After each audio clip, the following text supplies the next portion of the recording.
vocês estarem de preto, o porquê desse olho, o porquê dessas coisas no teto, explique-nos, por favor.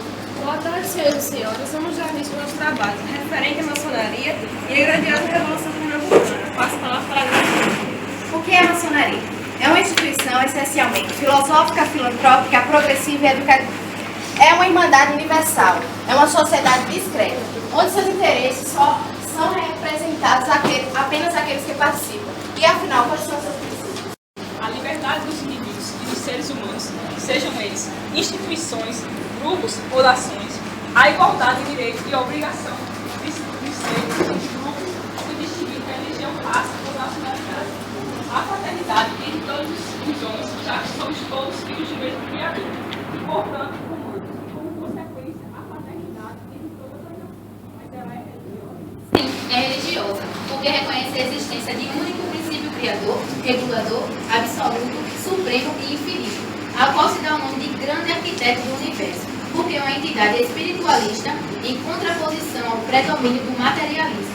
Estes fatores, que são essenciais e indispensáveis para a interpretação verdadeiramente religiosa do universo, formam a base de sustentação e as grandes diretrizes de toda ideologia e atividade maçônica. Mas a maçonaria seria uma religião? Não, a maçonaria não é uma religião.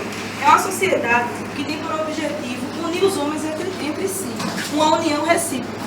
Mas para ser maçom, é necessário que saia da sua religião? Não, porque a maçonaria abriga em seu seio homens de vários tipos de religião, sendo com um detalhe, que acreditam em um só Criador, ou seja, o grande arquiteto do universo, Deus. O movimento maçônico teve grande influência católica, com seus grandes líderes.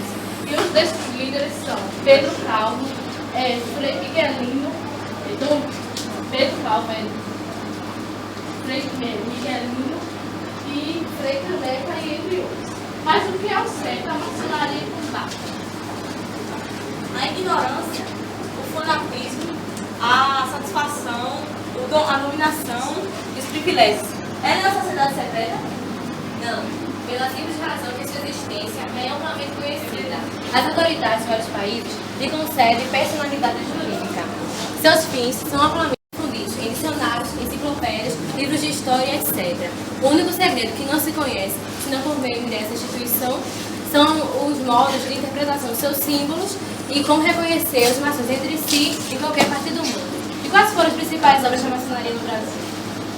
A independência, a abolição e a república. Esses são os três principais fatores que contribuíram para a nossa história, que os maçons tomaram parte ativa. Mas quais são as condições indispensáveis para pertencer à maçonaria? Crer na existência de um princípio criador, ser um homem livre e com bons costumes. E, enfim, o que existe para os maçons? Em princípio, tudo aquilo que se exige ao ingresso em qualquer outra instituição.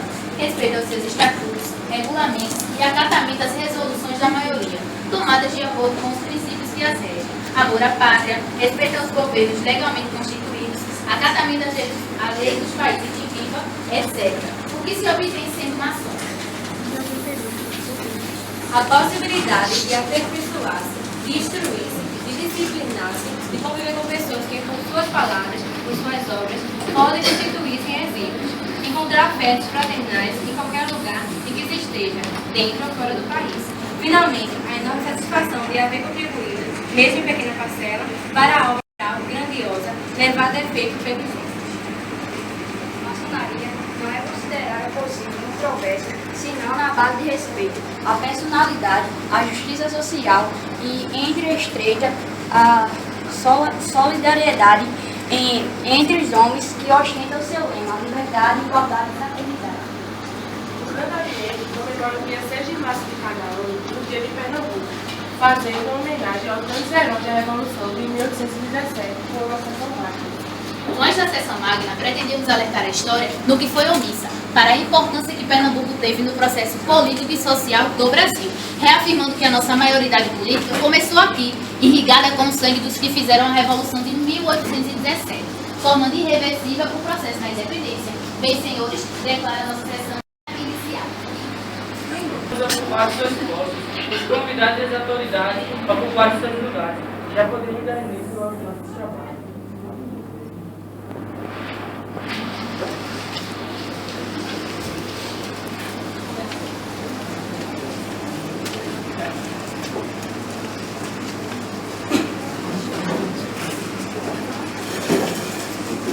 Esse cordão representa o colar da juventude.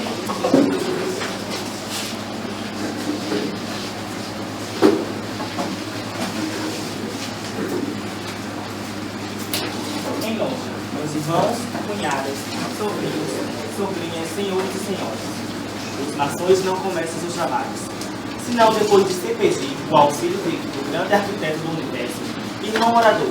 Nesse sentido, proceder à leitura de uma passagem das Sagradas Escrituras. Ouçamos de pé.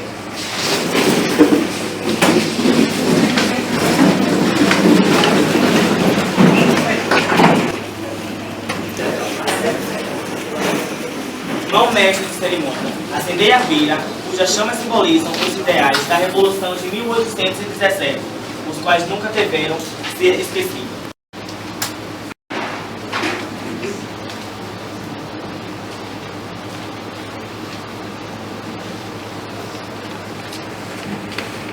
O que buscai aqui, irmão primeiro vigilante? A verdade para iluminar nossas inteligências. Com que dotes deve se valorizar um maçom, irmão segundo vigilante? Sabedoria, força e união. Por que respeitável irmão? Porque a sabedoria cria, a força executa e a união assegura o resultado. O que tendes aprendido, irmão guarda do bem? A arte de reformar o censurado. Que deveres tendes, irmão primeiro vigilante? Proclamar a liberdade da pessoa humana e ensinar a merecer, isto é, atribuí-la e usá-la com respeito e dignidade. Em que nos ocupamos, irmão segundo vigilante? Em exaltar e praticar as virtudes e condenar com veemência os vícios. Irmão secretário, já corre o mundo a notícia de que o estado de Pernambuco tem o seu dia, em que se comemora sua importância na formação política e social do Brasil, e se homenageia heróis que ofereceram a vida para que se tornasse realidade. Sim, venerável mestre. Então, proceder à leitura de tal alvissareia, que estabelece o dia de Pernambuco, profecia do revolucionário maçom e Monsenhor Muniz Tavares. Procede a leitura. Irmão primeiro diácono, quais serão os ideais dos nativistas no início de 1800? Seus sonhos, venerável mestre, era construir uma pátria para os brasileiros. Irmão secretário, estes eram nascidos naquele tempo? Não, esses sonhos vinham da doutrina do Areópago de Itambé. Irmão chanceler, esse Areópago era uma loja maçônica e quem o fundou? O Areópago foi fundado em 1796 pelo frade carmelita Manuel do Coração de Jesus, cujo nome era Manuel Arruda Câmara. Ele e um grupo de sábios fundaram o Areópago, que não era senão uma loja maçônica, aos moldes daquela que foi iniciada em Montpellier, na França, dando a Pernambuco a aventura de ser o berço da maçonaria brasileira. O Areópago voltava-se para fins políticos. Irmão esperto, qual foi a primeira revelação desses fins políticos do Areópago?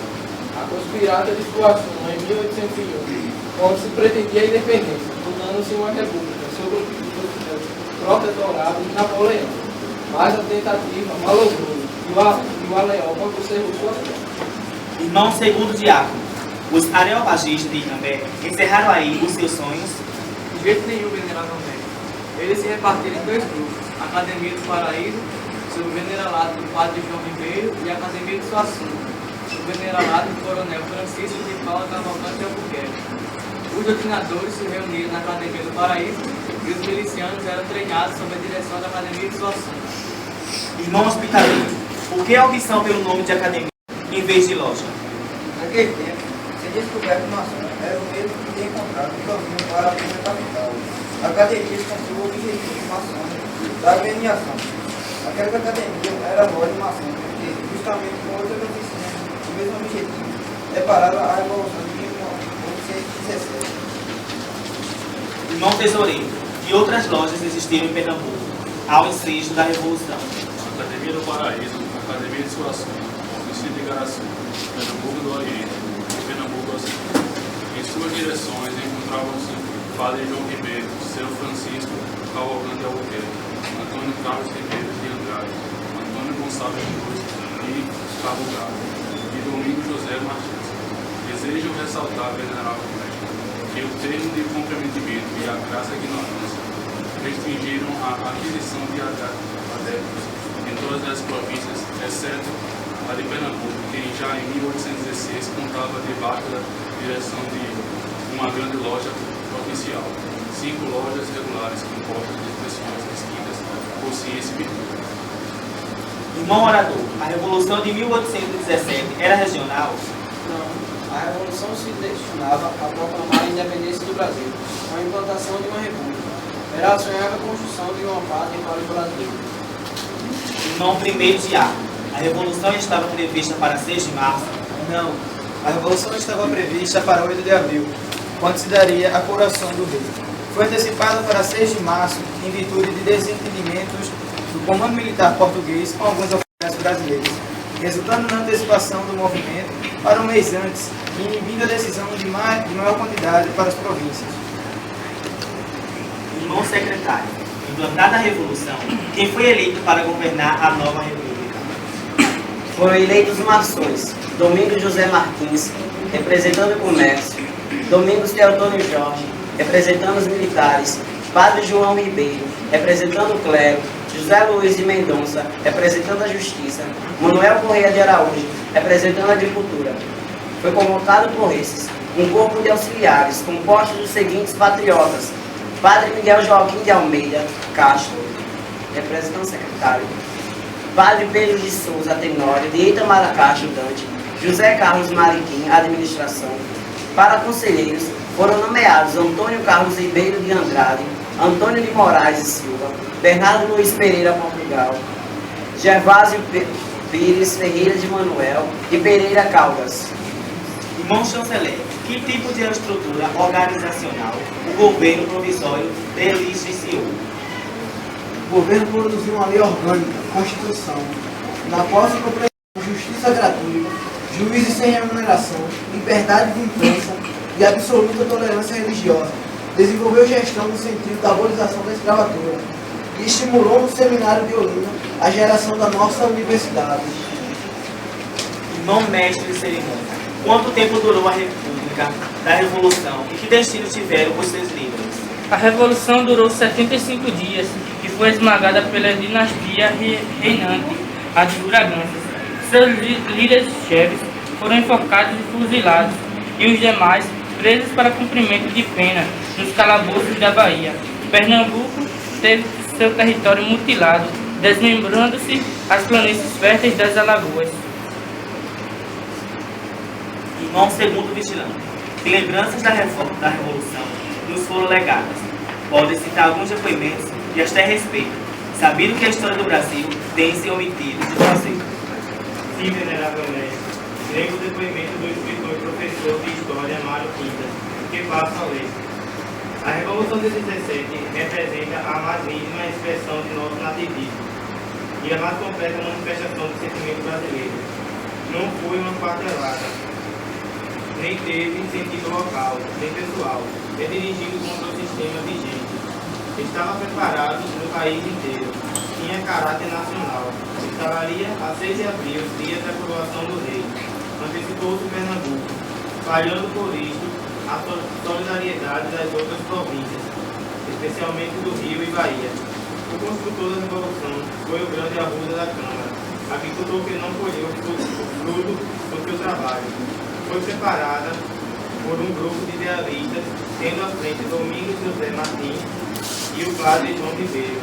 A República teve 75 dias de vida, mas ficará na lembrança dos bons brasileiros como um gesto de profundo patriotismo e de denúncia de uma pleiade de moços que soube morrer pelo Brasil e que, pelo seu sacrifício, deixou o exemplo para a sua geração fazer a independência.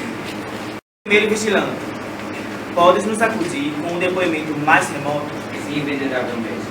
Lembrar todos uma passagem do livro sobre a Revolução, escrito pelo Monsenhor Muniz Tavares, maçom que participou do movimento revolucionário, e a respeito do qual escreveu o grande livro. Disse o Monsenhor: a Revolução de Pernambuco. 1816, bem que muito pouco durasse, para sempre época nos jornais do Brasil, tempo virá em que esteja em março, no qual ela foi efetuada, será para todos os brasileiros no dia de festa nacional.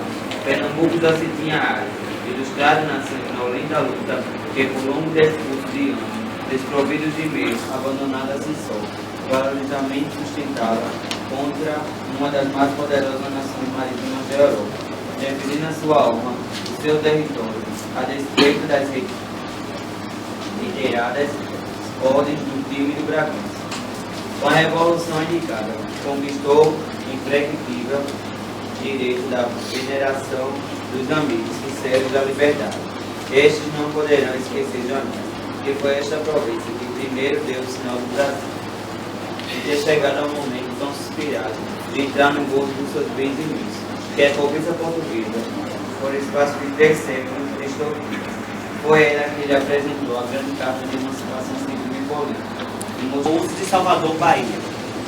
Foram eles os que seguiram pelo navio Carrasco, de Pernambuco, Antônio Caetano de Costa Monteiro, Antônio Caminho de Amorim, Antônio Joaquim Souza, Antônio José Vitorino, Antônio Moreira de Carvalho, Basílio Quaresma, Carlos Leitão de Albuquerque, Felipe Lopes Neto, Felipe Nery Freire, Francisco Caetano Vasconcelos, entre outros.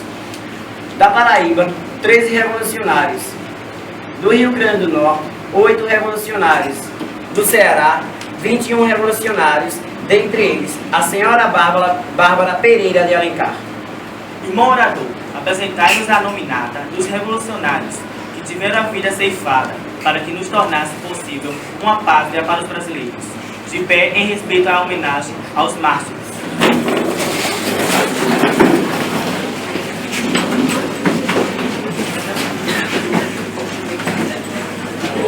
Todos de pé.